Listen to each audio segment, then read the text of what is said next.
है सो दी गई है।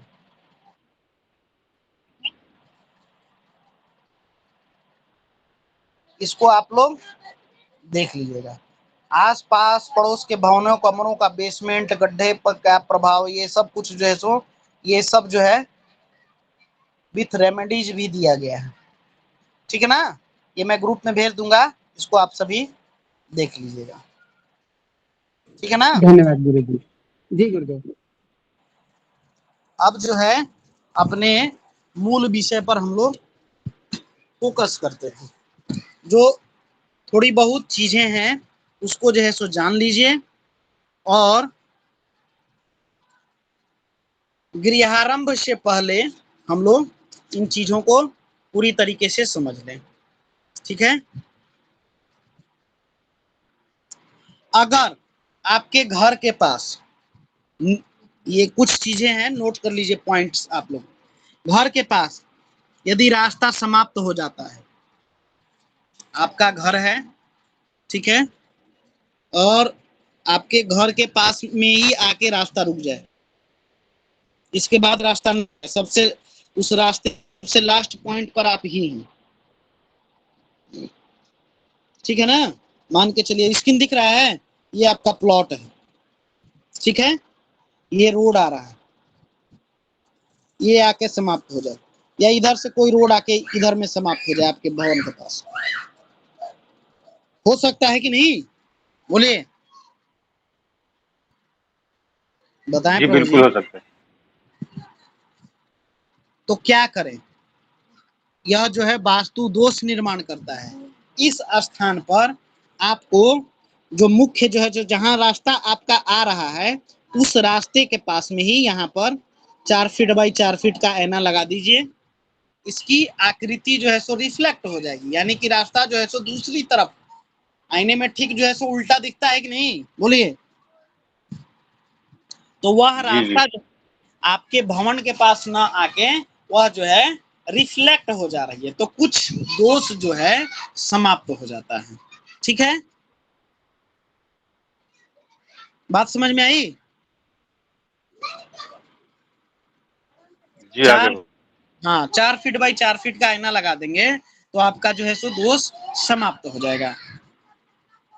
यदि पूर्व से पश्चिम मकान यदि लंबा है, पूर्व से पश्चिम, जैसे ये पूर्व से पश्चिम है, मान के चलिए ये पूर्व दिशा है, ठीक है, ये पूर्व से पश्चिम, तो इसमें जो है मकान जो है अशुभ होता है, इसको सूर्य वेदी कहते हैं। यहाँ जलाशय शुभ है, यदि जलाशय बनाना है तो शुभ है, लेकिन भवन के लिए शुभ नहीं है। दक्षिण से उत्तर यदि लंबा है तो आपका चंद्र वेदी, मकान शुभ है, ठीक है, जलाशय शुभ नहीं है। ठीक है? आंगन भी जो हम लोग बनाते हैं, आंगन भी उत्तर से दक्षिण लंबा होना चाहिए। ठीक है? सभी लोग जानते हैं कि मकान जब भी बनाना चाहिए कुछ भाग मिट्टी का अवश्य जो है तो छोड़ना चाहिए, है कि नहीं? मकान में कुछ भाग मिट्टी से युक्त हो, नहीं है तो गमला इत्यादि ले आके रखिए, उसमें मिट्टी डाल के रखिए, लेकिन अवश्य रखिए। यदि घर के अंदर नहीं है, मान के चलिए कि ये आपका घर है, ये आपका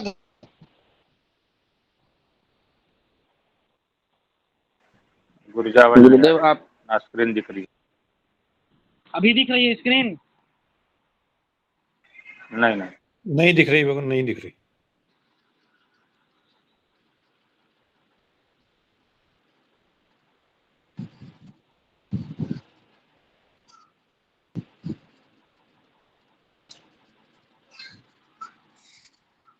अभी दिख रहा है स्क्रीन?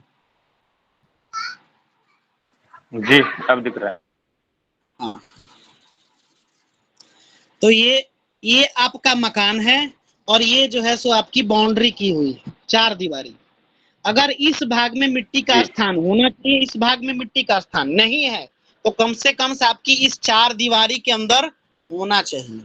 ठीक है? इससे भवन में जी शुभता आती है, पॉजिटिव एनर्जी का वास होता है। ठीक है? घर में कोई अब भी दीवार यदि गुरुदेव टूटा हुआ है, सूर्य वेदी फूटा के हुआ बारे में है, बता रहे थे आप। जी सूर्य वेदी मकान के उपाय बता रहे थे आप।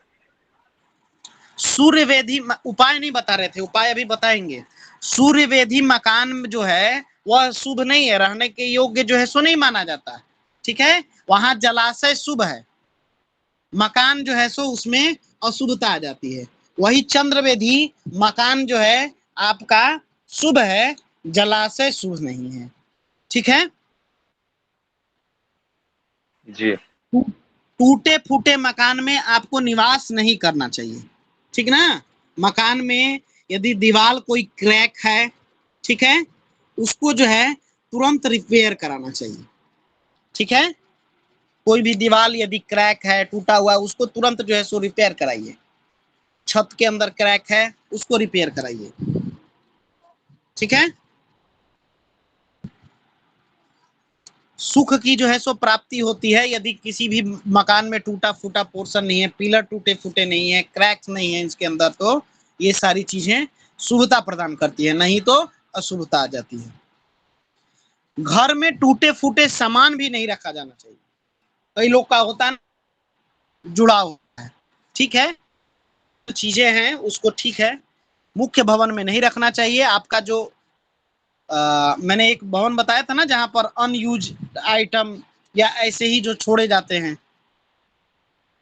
ठीक है, जी जी उस स्थान पर उसको रखिए। ठीक है, टूटा फूटा जो है बर्तन, खाट, चारपाई, ठीक है, ये सब जो है नहीं होना चाहिए।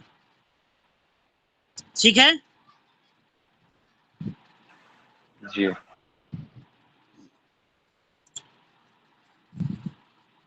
फिर ये सब भी बता ही दिए थे। धन की हानि होती है, देवता उस घर में देखिए, घर में मुर्गा, कुत्ता, ये सब नहीं होना चाहिए, कुत्ता नहीं पालना चाहिए। ठीक है, घर में जो है कुत्ता नहीं पालना चाहिए, मुर्गा नहीं पालना चाहिए। यदि ऐसा है तो उस घर का जो है जो हविष है, घर में जो हवन करेंगे, ठीक ना, उसका हविष जो है देवता ग्रहण नहीं करते। ये जान लीजिए, आप चाहे कितना भी बड़ा यज्ञ करा लीजिए, कितनी बड़ी वास्तु शांति करा लीजिए, अगर आपने घर में मुर्गा पाल रखा है, कुत्ता पाल रखा है, उस घर का हविष जो है देवता ग्रहण नहीं करेंगे। मैंने बताया ना, मुख्य भवन के अंदर में आप किसी भी जानवर को नहीं रख सकते हैं। मुख्य भवन के अलावे चार दीवारी है, उसके अंदर आप अपने डॉग्स को रखिए, पेट्स को रखिए, कोई दिक्कत नहीं, कोई समस्या नहीं। लेकिन मुख्य जो भवन है, जो आवासीय भवन है, उसके अंदर में इनका स्थान नहीं देना चाहिए। अब तो लोग जो है सो बेडरूम में भी अपने साथ में रखते हैं, है कि नहीं, तो बात ही अलग है। किसी के भावना को ठेस नहीं पहुंचा रहे, लेकिन रखना नहीं चाहिए। शास्त्र इसकी आज्ञा नहीं देता है, अनुमति नहीं देता है। ठीक है, घर के पीपल के वृक्ष इत्यादि उग जाते हैं, है ना, सीपेज वगैरह हो गया, जी जी है ना, इसमें जो है सो पीपल के वृक्ष, बट के वृक्ष, ये सब जो है आपके उगाते हैं। तो इन सबको जो है सो आपको उखाड़ के और दूसरे जगह जाके लगा देना। ऐसा नहीं कि कबाड़ के बस फेंक दिए, नहीं, उसको आराम से जो है प्रणाम करिए और उसको उठाइए और सीधे जो है ले जाके वन में किसी अन्य क्षेत्र में लगा दीजिए, कोई दिक्कत नहीं, कोई समस्या नहीं। ठीक है, लेकिन कबाड़ के काट बड़े के होंगे तो काटना ही पड़ेगा बाबा। हाँ, पेड़ तो काटना पड़ेगा, हम तो कह ही रहे हैं कि काटिए, लेकिन इससे पहले कि वह विशाल हो जाए, ठीक ना, आप उसको पहले ही जो है सो उसको उखाड़ लीजिए और ले जाके दूसरे जगह लगा दीजिए। ठीक ना, जी जी घर में सांप बिच्छू, ठीक है, ये सब जो है सो नहीं होने चाहिए, अच्छा भी नहीं है। ठीक है, कभी घूमता फिरता कोई आ जाए तो वो अशुभ है या ठीक है? घूमता फिरता आए तो आप उसको निकाल दीजिए, कोई दिक्कत है नहीं। ठीक है, ठीक है। हमारे धर्म में जो है सो अहिंसा जो है सो बोला गया, अहिंसा परमो धर्म, लेकिन धर्म हिंसा तथा बचाओ, समझे कि नहीं।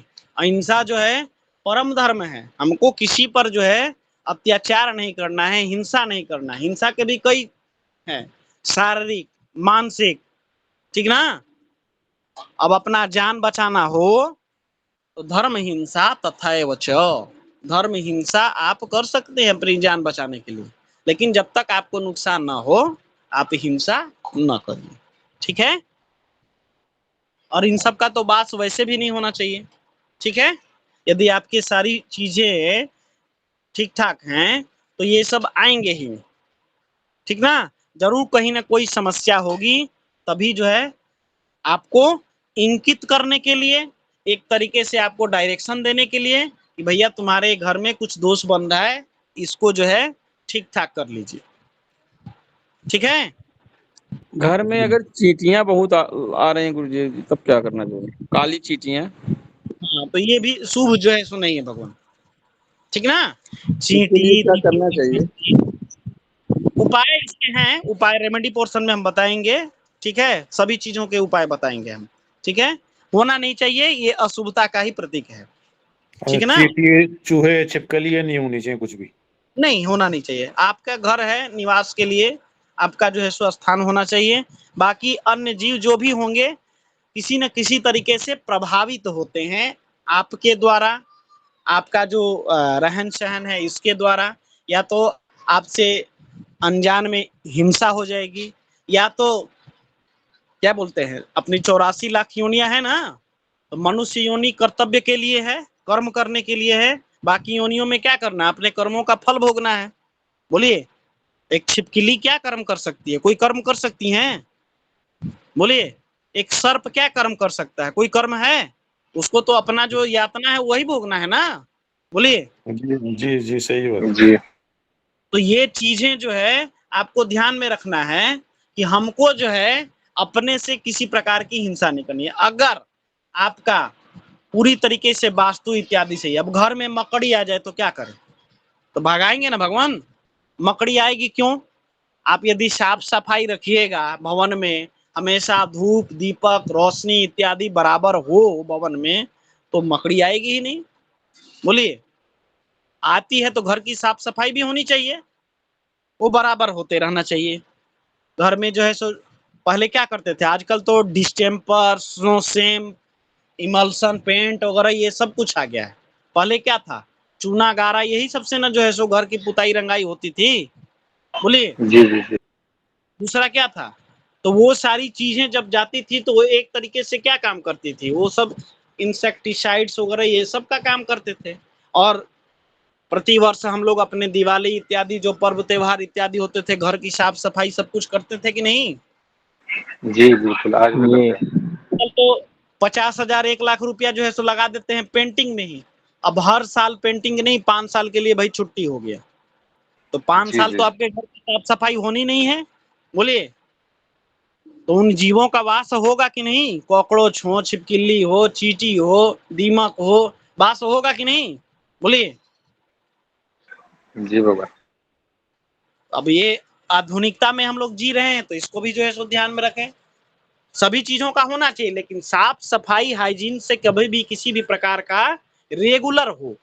आप वर्ष में करिए, महीने में करिए, 6 महीने में करिए, लेकिन रेगुलर हो, जिससे ये नेगेटिव ऊर्जा जो है आपके ऊपर प्रभाव न दे सके, ठीक है। घर में मैक्सिमम जो है 3 लकड़ी से ज्यादा लकड़ियों का उपयोग नहीं करना चाहिए, ठीक है। इसका भी हमको ध्यान रिपीट करिए बाबा, आवाज कट गई थी।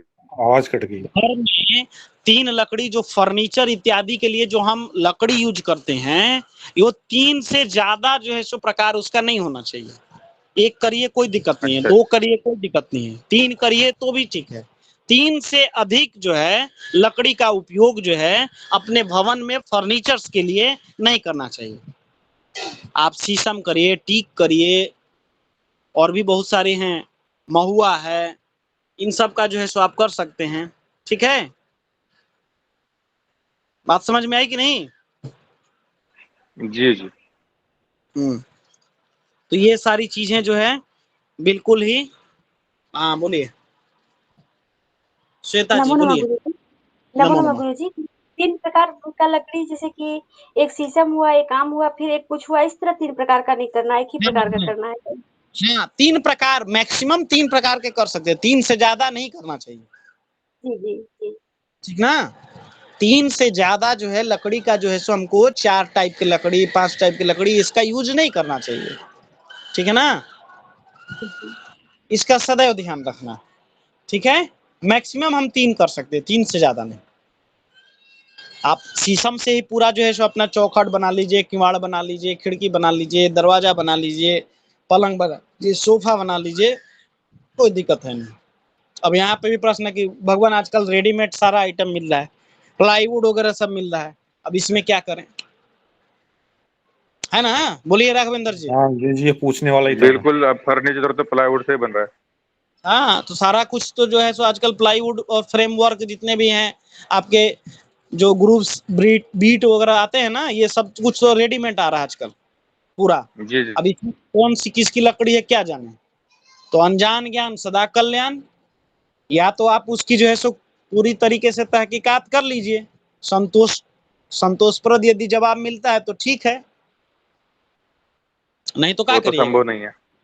बजट भी है ना अपना, अब शीशम लगाइएगा, अब शीशम है या नहीं है, बोलिए। जंगल काटने जाइएगा तो जी। फॉरेस्ट विभाग कैसे कर देगा, बोलिए। तो जो है देश काल परिस्थिति का ज्ञान रखते हुए इसको हमको कार्य करना है, ठीक है। घर के जो है समीप, घर के समीप जो है आप वृक्ष जो है सो नोट कर लीजिए कि ये सब होना चाहिए, ठीक है। क्या क्या, अशोक, मौलसी या मौलसिरी, शमी, अशोक, मौलसिरी, शमी, चंपा, शमी, चंपा, अर्जुन, पुन्नाग, केतकी, कौन सा नाग बतन? पुन्नाग, पुन्नाग, केतकी, चमेली, नारियल, नागकेसर, नारियल, नागकेसर, उड़हुल, उड़हुल, महुआ, महुआ, बरगद, बरगद, सेमल, सेमल, बकुल, बकुल, साल, साल, पाटल, पाटल, ये सारे वृक्ष शुभ होते हैं। पुनः रिपीट कर दे रहा हूं, अशोक, पुन्नाग, मौलसिरी या मौलसी, शमी, चंपा, अर्जुन, कटहल, केतकी, चमेली, पाटल, नारियल, नागकेसर, उड़हुल, महुआ, बरगद, सेमल, बकुल, साल, ये सारे वृक्ष जो हैं आपके शुभ प्रभाव देने वाले होते हैं, ठीक है। घर के पास हो तो शुभ है। अब इसका पास का मतलब ये नहीं है कि आप इसकी छाया जो है सो घर के ऊपर ग्राह्य करें, समझे। घर के ऊपर जी छाया नहीं, आजू बाजू होना चाहिए, आपके आसपास में है, ठीक है। क्या क्या वृक्ष भी ध्यान रखिए, पाकड़, गूलर, पाकड़, गूलर, आम, नीम, बहेड़ा, दोबारा बताए बगैर शुरू से बताएं एक बार। पाकड़, गूलर, आम, नीम, बहेड़ा, पीपल, कैथ, बैर, बैर, निर्गुंडी, इमली, निर्गुंडी, इमली, कदम, कदम, केला, नींबू, नींबू, अनार, अनार, खजूर, बेल, ये सारे वृक्ष जो है अशुभ प्रभाव देने वाले होते हैं। आंवला भी आता होगा ना बोस? आंवला नहीं, आंवला नहीं है भगवान। पाकड़, गूलर, अमरूद, आम, अमरूद, नीम, पाकड़, अमरूद और गूलर, नोट करिए प्रभु जी, पाकड़, गूलर, आम, नीम, बहेड़ा, पीपल, कैथ, बैर, निर्गुंडी, इमली, कदम, केला, नींबू, अनार, खजूर, बेल, ये सारे वृक्ष घर के पास अशुभ हैं। ठीक है, अब बोलिए कौन कौन सा वृक्ष है? गुरुदेव वो पहला वाला अशोक पुन्नाग में मेरा कुछ छूट गया है। अशोक, पुन्नाग, मौलसीरी, सम्मी, चंपा, अर्जुन, कटहल, केतकी, चमेली, पाटल, नारियल, नागकेसर, उड़हुल, महुआ, बरगद, सेमल, बकुल और साल, ये सारे वृक्ष जो है शुभ प्रभाव देने वाले होते हैं।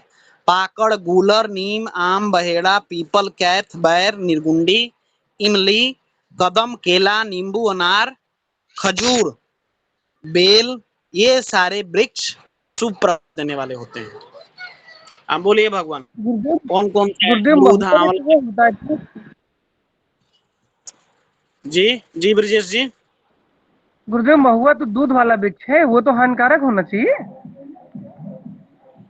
आपका जो है समीप होना चाहिए, इसका मतलब घर में थोड़ी लगाना है उसको।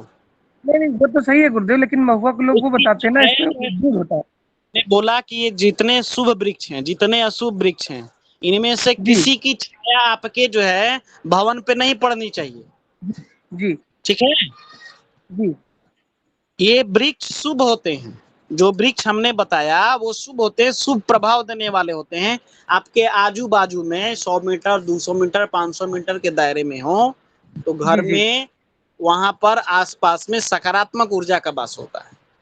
हमने जी कहा जी कि आंगन में, घर के बाउंड्री में दूध वाले वृक्ष नहीं होने चाहिए, ये भी जी जी। होना चाहिए, अच्छा ये भी गुरुदेव शुभ है। मेरे घर में, हाँ बोलिए। गुरुदेव मेरे यहाँ हर घर में नीम का ही वृक्ष है, जिसके यहाँ नीम का ही नहीं सब परेशान है, जिसके यहाँ वो सुखी है। नीम का वृक्ष नहीं होना चाहिए। ठीक है, अब कुछ और कारण है। देखिए, ऐसा नहीं है कि किसी वास्तु के अंतर्गत किसी एक चीज पर फोकस करके हम सारा उसका जो है सो फल कथन कह देंगे। अब उसके यहाँ नीम का वृक्ष सबके यहाँ है तो शुभ प्रभाव दे रहा है, और अगले के यहाँ नीम का वृक्ष नहीं है तो अशुभ प्रभाव दे रहा है। वो जरूरी नहीं है कि सिर्फ नीम के कारण ही अशुभ हो रहा हो। ठीक है, जी और जी भी कुछ चीजें हैं जिस पर जो है सो हम लोगों को देखना होगा, और जिनके यहाँ नीम है अशुभता किसी न किसी प्रकार से दे रही होगी। बाकी चीजों को भी हम थोड़ा सा देख लें, प्रकृति, दिशा, वास्तु, द्वार, ये सारी चीजें हैं ना। जी जी तो मतलब क्या बोलते हैं, आम के बबूल के नीचे आम मिल जाए तो क्या बबूल के नीचे आम ही मिलेगा? बोलिए। मिलेगा गुरुदेव मिलेगा। तो शुभ चीजें जो हैं वो शुभ हैं, अशुभ प्रभाव देने वाली हैं तो अशुभ है। देखिए, कोई भी, आप इतना ध्यान में रख लीजिए, कोई भी फलदार वृक्ष, कोई भी फल वाला वृक्ष यदि आपके प्रांगण में रहता है, बाउंड्री में रहता है, ठीक है, ये सारी चीजें, तो वहां पे जीव जंतुओं का आगमन जो है सो बना रहता है। ठीक है, जी बोलिए। गुरुदेव जी और वो जीव जंतुएं जो हैं सभी जो है सो आपने पढ़ा होगा कि कहीं ना कहीं जो है सो फूड साइकिल चेन के अंतर्गत आती हैं। बोलिए, है ना। जी जी एक दूसरे के आहार जो है मनुष्य को छोड़ दिया जाए तो कहीं ना कहीं बाकी सारी चीजें जो है एक दूसरे के आहार के अंतर्गत ही आती हैं। इन सबका संतुलन फिर जो है आप कहीं ना कहीं पे बिगड़ जाता है। ठीक ना। आपको बगीचा लगाने का शौक हो, पेड़ लगाने का शौक हो, ठीक है, उतना ही जमीन जो है सो कहीं पर गांव के, घर के, कहीं शहर में आप जो है सो जमीन ले लीजिए, वहां पर वृक्षारोपण कर दीजिए, कोई रोकेगा क्या? बोलिए। नहीं भगवान। तो इन चीजों को हम लोग क्या कर रहे हैं कि आजकल थोड़ी आधुनिकता में चल रहे हैं, मंदिर जाके दर्शन नहीं करेंगे, घर में ही मंदिर बना ले रहे हैं, ठीक है, बागवानी नहीं करेंगे, घर में छोटा सा है वहीं पर आम, बेल, खजूर जितना है सब कुछ जो है सो वहीं पर लगा देंगे कि जो जिस चीज की आवश्यकता हो तुरंत हमारे पास। इन चीजों से थोड़ा परहेज रखना चाहिए। आवासीय जो परिसर होता है वह जो है आपके अनुकूल वातावरण को तैयार करने का काम करता है। वृक्ष होंगे, बड़े होंगे, कहीं ना कहीं से आपका धूप को, यानी कि सूर्य की जो ऊर्जा है उसको प्रभावित करेंगे, हवा जो है उसको भी प्रभावित करेंगे, ठीक ना। और जितना आपके भवन के निकट होंगे कहीं ना कहीं उसके जड़ जो हैं आपके भवन के अंतर्गत ईंट के माध्यम से, ठीक ना, प्रवेश करेगा, सीपेज का कारण बनेगा। वही फिर होगी कि पाइपलाइन लीक कर रहा है, दरवाजा लीक कर रहा है, इतना उपाय करते रह रहे हैं लेकिन किसी भी प्रकार का हमको कोई लाभ नहीं हो रहा। वाटर ट्रीटमेंट कराते रह जाइए और होगा तब तक वास्तु दोष भी निर्माण होगा। बोलिए, टंकी लीक करेगी, समस्या होगी ना। तो इस प्रकार से जो है सो हमको ध्यान में इन चीजों को रखना चाहिए। हाँ, आपका जो है परिसर बहुत बड़ा है, समझ गए, 200-400 एकड़ में है, वहां पे घर बना रहे हैं, ठीक है, रहने के लिए परिसर अलग कर दिए, कुछ दूर खाली जगह छोड़ के फिर आप बागवानी कर दीजिए, कोई समस्या नहीं है वहां पर, समझ गए, यदि इतना जगह है तो। लेकिन यदि कंजस्टेड जगह सिर्फ रहने लायक है तो वहां वृक्षारोपण इत्यादि करके आप कहीं ना कहीं जो है अपने लिए अशुभता को ले आ रहे हैं, इतना ध्यान रखिए। बोलिए ब्रिजेश, रितेश जी। जी गुरुदेव प्रणाम। बोले गुरुदेव, जैसे अशुभ वृक्ष जो आप लिखवाए हैं, अगर वो रहे तो उसको उखाड़ के फेंक देना चाहिए क्या? किसी भी वृक्ष को उखाड़ने से पहले, कहीं पर भी घर निर्माण करने से पहले, घास फूस जो भी है उससे संबंधित हमको पहले वहां पे एक प्रायश्चित जो है सो कर्म होता है। प्रायश्चित मतलब भाई आपका जो स्थान है इस पे रहने वाले जो भी देवता, नाग, किन्नर, भूत, प्रेत, पिशाच जो भी हैं, आप चले जाइए, ठीक है, उनसे एक दिन पहले प्रार्थना कर दीजिए, उनके निमित्त नैवेद्य, भोग इत्यादि जो कुछ भी है आप जो है सो लगाइए, धूप बत्ती इत्यादि वहां पर करिए, जो पंचोपचार पूजन इत्यादि की व्यवस्था है वो सब करिए, और उनसे जो है सो प्रार्थना करिए कि भगवान चल जाइए, हम अपने आवास के लिए, अपने घर में शुभता के लिए आपको यहाँ से, और जो भी पेड़ कबाड़ेंगे उसके बदले में एक पेड़ अवश्य लगाइए, तभी उसको कबाड़िए, पहले लगाइए फिर कबाड़िए, समझे कि नहीं। ऐसा नहीं जी घर में गुरुदेव। पेड़ है उसको भर के कबाड़ के बस फर्नीचर में अपना यूज कर लिए और दूसरे जगह पेड़ नहीं लगाए, वास्तु दोष यहाँ पर भी बनेगा। वास्तु दोष क्या, सामाजिक दोष है भाई, एक पेड़ कबाड़ रहे हैं, कम से कम एक पेड़ लगाइए, समझे कि नहीं। जी गुरुदेव। गुरुदेव और बोले, जैसे ब्रजेश जी बोले, जो जिसके घर में नीम का पेड़ है और वो सुखी है, जिसके घर में नहीं है वो सुखी नहीं है, तो गुरुदेव इसका मतलब ये भी हो सकता है क्या, जो उसके कर्म के प्रभाव से और भक्ति के प्रभाव से वो शुभ है?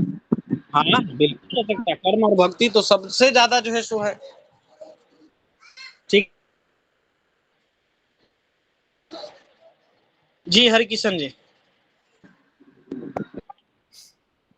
ये भगवान, ये जो 3 पेड़ याद, मेहंदी, आंवला और मोरपंखी, इनके ये कहाँ पे आएंगे, कौन शुभ में या अशुभ में? ये छोटे पौधे हैं भगवान, इसको जो है सो आप घर में लगा सकते हैं, ठीक है वो।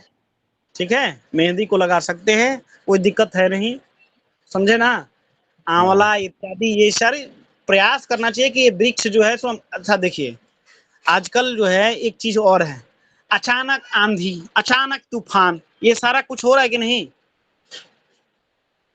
अगर जी कोई जी। ऐसा पेड़ आपने विशाल लगा दिया, आम का हो, आंवला का हो, अमरूद का हो, उसकी कोई डाली आपके छज्जा इत्यादि को जो है सो कर जाएगी, हैं, तोड़ सही देगी। बात है। जी जी। समस्या होगा कि नहीं? आप ही ने शायद एक पोस्ट डाला था कि पेड़ पर से चढ़ के जो है सो चोरी करके सामान ले गए चोर। हाँ, वो नीम के पेड़ से ले जाते हैं, ले गए थे एक बार। बताइए। अब ये भी चीजें हैं, देखिए पेड़ लगाना चाहिए, हमें आस पड़ोस के वातावरण का भी ध्यान रखना है। आप जानते हैं आपके घर में यदि कोई वृक्ष लगा है और दूसरे के घर में भी कोई वृक्ष लगा है, अगर उसकी डाल आपस में स्पर्श करती है तो वो भी दोष का निर्माण करती है, ये जान लीजिए। अगर आपने अमरूद लगाया, दूसरे ने आंवला लगाया या आम लगाया और दोनों डाल एक दूसरे से जो है सो स्पर्श कर रहे हैं, तो आपकी सकारात्मक ऊर्जा है वहां जा रही है, आपकी नकारात्मक ऊर्जा वहां जा रही है, उसकी नकारात्मक ऊर्जा आपके यहाँ ट्रांसफर हो रही है। तो ये भी शुभ नहीं माना गया है, इसका भी ध्यान रखिए। समझे कि नहीं? जी जी जी जी। बहुत सारी छोटी छोटी पॉइंट्स है, जैसे हम लोग ज्योतिष में षटबल देखते थे कि नहीं, अष्टक वर्ग देखते थे कि नहीं? जी जी। बोलिए। षोडश वर्गीय कुंडली में सप्त वर्गीय जो हमारी कुंडली थी उसको जो है सो देखते थे कि नहीं? लग्न का, राशि का अंश, कितना डिग्री का जो है सो कौन सा ग्रह है, उस सब चीजों को देखते थे कि नहीं? वही वास्तु के अंतर्गत भी ये सारी चीजें देखनी है, ठीक है? विदिशा भूखंड है तो कितने डिग्री से विदिशा है, कौन प्रधान दिशा इसको जो है सो मुख्य द्वार को प्राप्त हो रहा है, पूर्व है, अग्नि है, ईशान है, उसका प्रभाव बनेगा उसके ऊपर। समझे कि नहीं? ये सारी चीजें हैं, इन सभी विषयों पर हमको ध्यान रख के तब फल कथन करना है। एक चीज पर आप कंसंट्रेट होके पूरा फल कथन कभी कदापि नहीं कर सकते हैं, और ना ही ये जो है सो आपका 100% सच होने वाला है। ईश्वर की कृपा होती है तो सरस्वती जो है सो 24 घंटे में एक बार सबके मुख पर व्याप्त होती है। आप यदि 1000 भविष्यवाणियां करेंगे तो मैं गारंटी देता हूं कि एक भविष्यवाणी पूर्णतः सत्य होगी। अब आपने जितना तपोबल है, जितना गुरु का ज्ञान है, जितना आपकी भक्ति है, जितना आपकी श्रद्धा है, जितना ज्ञान अर्जन अनुभव किया है, उसके अनुसार इस फल कथन को आप बढ़ा सकते हैं, है कि नहीं? जी मोहन जी। और बाकी वृक्ष के बारे में हमने लिखा ही दिया था, पूर्व में पीपल भय तथा निर्धनता को देने वाला है, लिख लीजिए इसको। पूर्व में पीपल, पूर्व दिशा में पीपल जो है भय तथा निर्धनता को देने वाला है, और पूर्व में बरगद जो है कामना पूर्ति करने वाला है। पूर्व दिशा में बरगद यदि है तो कामना पूर्ति करने वाला होगा।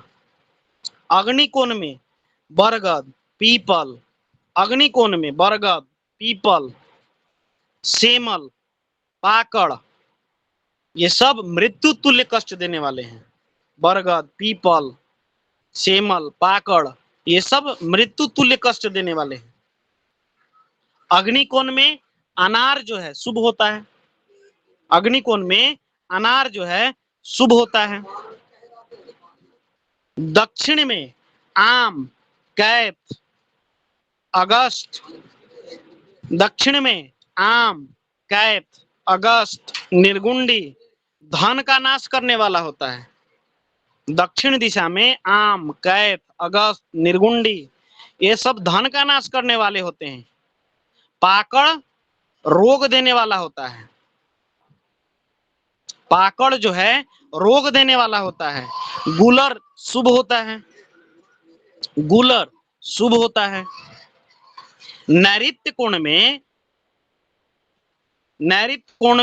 इमली सभी वृक्ष अशुभ फल देने वाले होते हैं। नैऋत्य कोण में इमली जो है शुभ होती है, बाकी अशुभ होता है।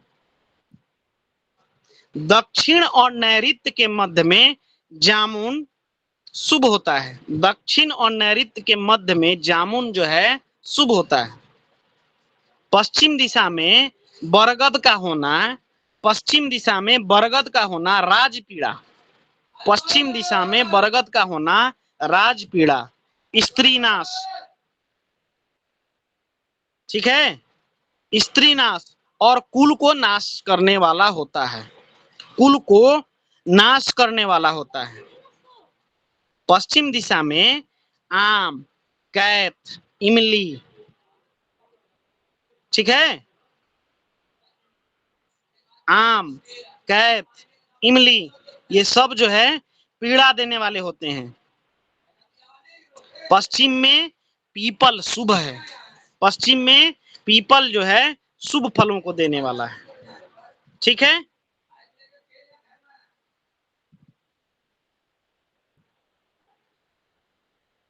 गुरुजी वो पश्चिम में बरगद और कुछ बताया था, वो थोड़ा सा मिस हो गया गुरुजी। पश्चिम में बरगद, ये जो है राज पीड़ा देने वाला होता है, स्त्री का नाश करने वाला, कुल का भी नाशक होता है। उत्तर में क्या है भगवान, उत्तर में कुछ है क्या? नहीं, उत्तर में, उत्तर दिशा जो है सो हमको खुला छोड़ना चाहिए। पूर्व दिशा भी प्रयास करना चाहिए कि हमारा किसी प्रकार का कोई वृक्ष जो है सो ना हो। उत्तर में क्या, धन धान्य की वृद्धि करने वाला, ननिहाल से संपन्न करने वाला। पूर्व दिशा में संतान को जो है सो शुभ परिणाम देने वाला, संतान संबंधित समस्याएं, और अगर पूर्व दिशा में पेड़ इत्यादि होंगे तो ये सारे जो है सो आपको कष्ट ही देंगे एक तरीके से, और क्या, ठीक है। उत्तर और पूर्व में मिनिमम प्लांटेशन हमको करना चाहिए। बहुत है तो बहुत छोटे छोटे आप फूल के पौधे लगाएं, कोई समस्या नहीं है, छोटे छोटे फूल के पौधे लगाइए, कोई दिक्कत नहीं है, ठीक है।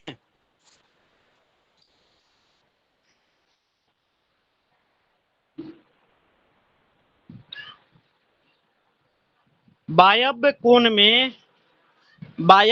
में बेल का होना शुभदायक है, शुभ फलों को देने वाला है वायव्य कोण में, ठीक है। वायव्य कोण में बेल का होना शुभ फलदायक है। उत्तर दिशा में गूलर नेत्र रोग को देने वाला होता है। उत्तर दिशा में गूलर जो है नेत्र रोग को देने वाला होता है, या कभी कभी रोशनी भी चली जाती है, धन का ह्रास होता है, धन का ह्रास होता है। ईशान में आंवला शुभ फल है, ईशान में आंवला जो है शुभ फलों को देने वाला है, अन्य जो है आपको कष्ट देने वाले हैं, ठीक है। घर के पास, ठीक ना, यदि कांटेदार वृक्ष हो, ठीक है, फल वाले वृक्ष हो, तो स्त्री तथा संतान का नाश करने वाले होते हैं। कांटेदार, दूध वाले, फल वाले जो वृक्ष होते हैं घर के पास, तो ये सब किसी न किसी प्रकार से आपका स्त्री तथा संतान को कष्ट पहुंचाने वाले होते हैं। गुरुदेव गुलाब हो तो? गुलाब भगवान कांटेदार नहीं है, उसको भी हटा देना चाहिए। बिल्कुल हटा देना चाहिए। ईशान और पूर्व के मध्य में कटहल एवं आम शुभ फल देने वाले होते हैं। ईशान और पूर्व के मध्य में कटहल जो है और आम जो है शुभ फल देने वाले होते हैं, शुभ प्रभाव देने वाले होते हैं, ठीक है।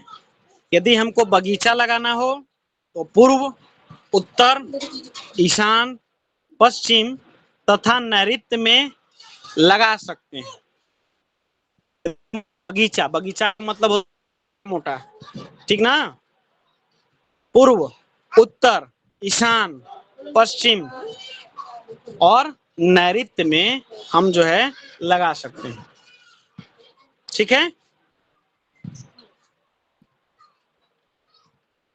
ये सारी चीजें हैं, बाकी विषयों पर हम लोग कल बात करेंगे। आज यदि कुछ पूछना हो तो आप सभी हैंड रेज करिए।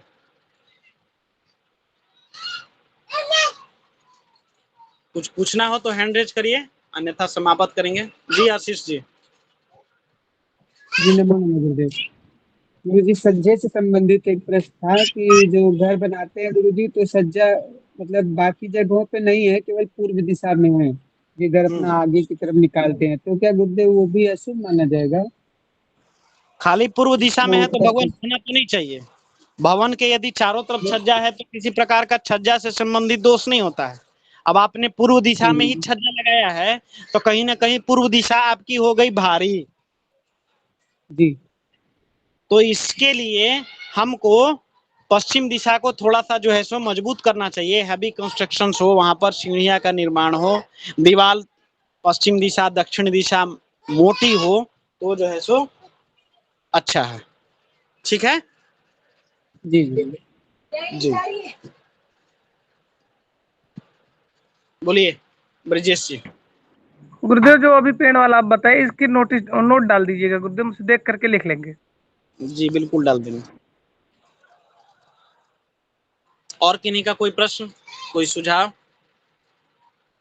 चलिए समाप्त करते हैं हम लोग कक्षा को।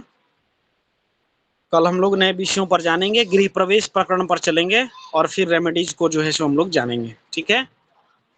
ओम पूर्णमिदं पूर्णात् पूर्णमुदच्यते पूर्णस्य पूर्णमादाय पूर्णमेवावशिष्यते।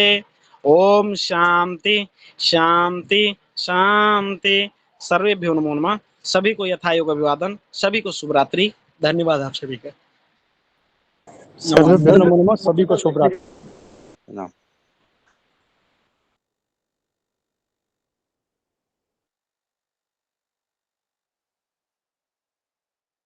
सर्वेभ्यो नमो नमः।